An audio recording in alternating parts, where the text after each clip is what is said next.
Welcome to a new edition of Harness Central. I'm Harold Howe, and today we're here with Kieran Morrison to talk about the Lions horses again that have been doing so much damage. Kieran, Lions again. Pretty good night on Saturday night. One elimination of the Governor's Cup, 52-4. He gets post 3 in the final for $565,000. A lot of people don't realize you're the guy that developed these horses, and you're not training this fellow right now, but you probably know him as well as anybody. When did you get a little bit of an inkling that last winter that you had something to work with? Well, he was always a nice colt training down until we went to Mohawk. We like to keep him at the farm for as long as we can, but when Mohawk opens, we took him down there for the first time, and all winter long, as I say, he was like spooky, looked at everything, so we took him down, and Ian Muir happened to be there actually with a few babies, and I asked Ian, could I tag along behind him? And he says, yeah, sure. So we went the mile with Ian, and my colt just finished real strong in the mile and pulling up. Ian says, oh, that's a nice 3-year-old you have there. And I says, no, Ian, he's 2. And he went, wow, he's something else. He's a dragon again, and he was a $20,000 yearling out of Harrisburg. Your first recollection of him as an animal? Yes, actually, it was a funny story because we had him out at Hanover and we looked at him. He had a nice presence about him, stood well. He was very level. And as we were looking at him, a certain Hall of Famer came up and had a lot of interest in him also.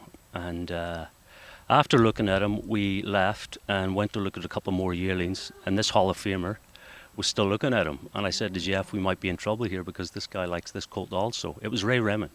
And when he went into the ring, I couldn't believe how much he sold for. It was only $20,000, so I think we lucked out there big time. Now here's the question everybody asks when they see a horse develop like this, and he's at $20,000. The big question, why didn't I buy him?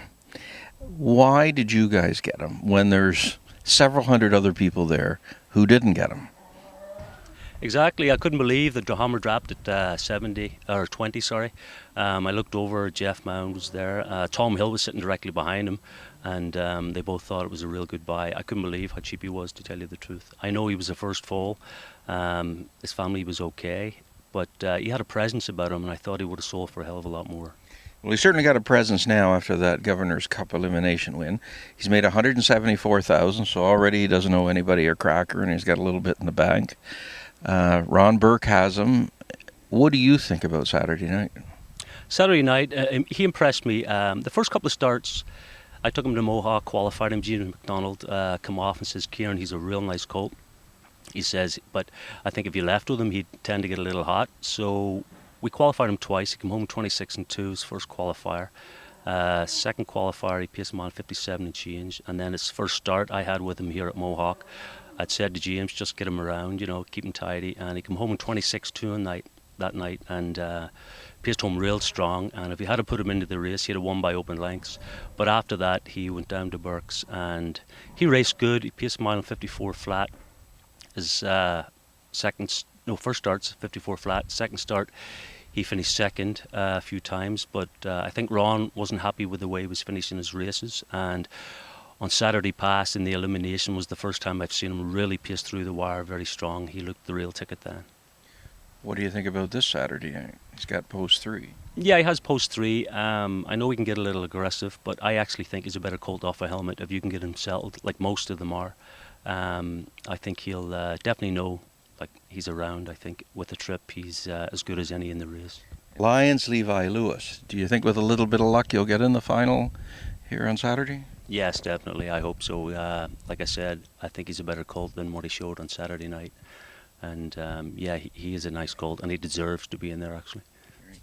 Now let's talk 3-year-olds. You also developed here Lion Somewhere, who of course won the cane. He's a Some Beach Somewhere colt with Jimmy Tactor.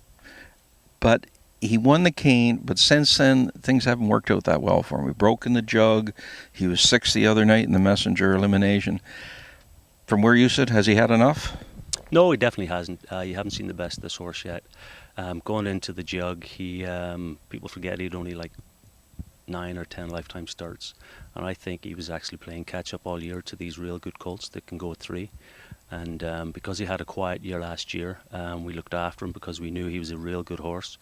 and we didn't want to pursue the issues, so we just left him. And he showed us everything that he can do in the key and pace, and he deserved to run with these colts. And I think his year isn't over by a long stretch.